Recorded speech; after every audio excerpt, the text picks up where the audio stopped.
Hello, my dear ones. We are almost at Christmas, and I want to share with you something. You could call it a tool, you could call it a trick, you could call it whatever you wanted to call it. But there's a way in which I try to balance within myself the relationship between loving God and fearing God. And there's a reason why I want to address this with you today as we approach Christmas. In many ways, it feels almost as if Christmas, the feast of the Nativity of the Lord, is a light feast. Amongst all the great feasts of the year, this seems to be the lightest, the one that's the most joyful, the one that's the most, easy to approach without fear. And there is something wrong in that, just as there is something wrong in the way in which we approach, the feast of Christ's crucifixion, for instance, on Holy Great Friday, with such tremendous fear and almost a distance between us and God, forgetting that this is the same God whom we celebrate at Christmas, whose birth we celebrate at Christmas. It is in fact this that I want to share with you, this way of remembering oneself as you approach Christmas, that the little babe in his mother's arms, the little babe that is born for our sake, is the same being, the same grown-up man who will be crucified for us on Holy Great Friday. And there is a way in which we must balance within ourselves the love and the instinctive desire to embrace and be embraced by this loving child, and also the fear, the paralyzing fear that we feel, or at least we should feel, in relation to the one who is crucified on a cross for our sakes because of our sinfulness. There's a way, actually St. John in the ladder, there's a way he speaks of where we have to grow into the discernment of when should we remind ourselves of God's love, and when should we keep before the eyes of our spirit God's punishment and his judgment. And it is in the way in which we learn to balance these things, in this discernment of what is more spiritually profitable for me at any given moment, to remind myself of God's righteousness and his judgment, or to remind myself of his eternal love and ability to forgive everything. It's in this discernment that our salvation is played out. The same God, the same dreadful, frightening, fearful being that has created heavens and earth, the same God who makes mountains shake, the same God who can make us be eternally or let us collapse into the nothingness of his forgetting about us. This same God is in that tiny little babe in his mother's loving embrace. And we should not allow ourselves to be so corrupted by this secular cutesying up of Christmas, where it's all about a young mother and his cute little child, and nothing beyond that.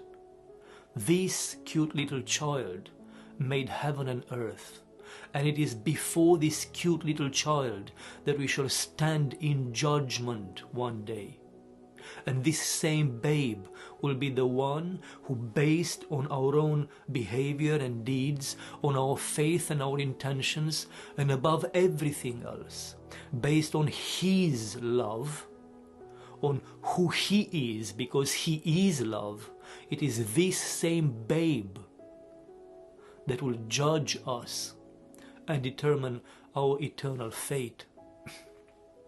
It's very important to distinguish this because we are fallen beings. It is almost impossible for us to hold within ourselves absolute fear, absolute dread, as we should feel when we are faced with God himself, the creator of all that is, the only being that is, that exists in and of himself. And the joy, the love, the hope that should make us feel almost drunk at the thought that such a being could love us so much that he humbles himself to the degree of becoming creation. Think about it. The creator becomes creation. The one without any sorts of limit becomes limited in space, in time, in body, for our sake.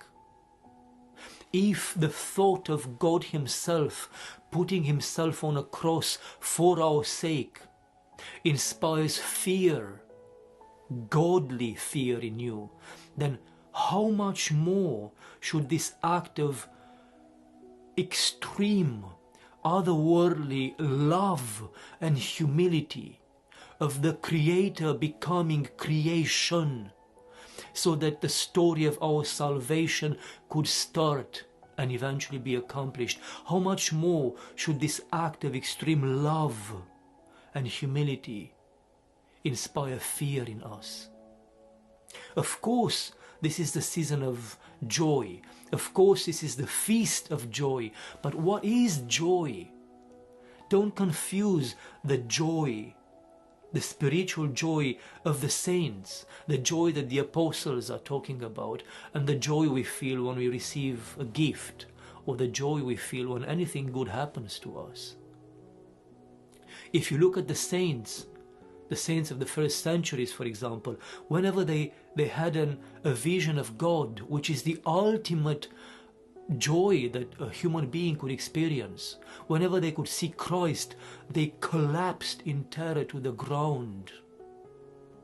And closer to us, Saint Seraphim, my Saint Seraphim, when he was a deacon, and he saw Christ during the Divine Liturgy entering the altar with the angelic beings, he was so struck with fear that he could not move. He literally became paralyzed in the middle of the service. He could not move at all. He could not say anything. Instead of saying the prayers as he was supposed to do, he just stood there, motionless and quiet, overcome with the joyful terror or the terrifying joy of having seen Christ himself. And they had to come out of the altar and to just carry him inside. And they waited for him to come back to himself before he could share with them what had happened. Or Saint Silouan, a contemporary saint of ours, Saint Silouan the Atenite, who speaks about experiencing God as being possessed by God. Being possessed by such a being that, he says, had that experience been prolonged by a second more, I could not have survived it. So I'm not certain, and I'm being kind here, I'm actually completely certain that what we call joy is not the joy of the saints. It's not the joy of actually contemplating, let alone living in a real experience, a vision, a meeting with the Lord. This sort of joy should be the joy of a Christian in relation to Christmas, the whole season and the feast itself. Do not forget at any given moment that this babe in a manger, this babe in the loving embrace of his mother, is the same God who is our maker and our judge. And with this knowledge, approach that child and address your prayers to that child. We need to learn, as St. John of the Ladder teaches us, we need to learn never to let go of God's love, perfect, otherworldly, ultimate love and forgiveness. And at the same time, the feeling of dread that creation, and we are all nothing but creation, we are nothing but nothingness held into being by creation, by the Creator. This dread of creation, contemplating His, her Creator. Rejoice, for the Lord is being born for us, my beloved ones, so that all our nothingness, all our sinfulness, all our darkness could be forgotten, erased into non-being, and so that we may partake of the Creator's very being, and we may be one with Him in eternity. That's the joy that a Christian should feel at this time. All my love to all of you out there, with all those whom you keep in your hearts and in your prayers.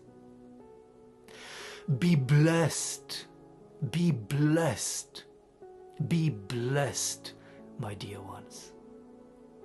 Amen.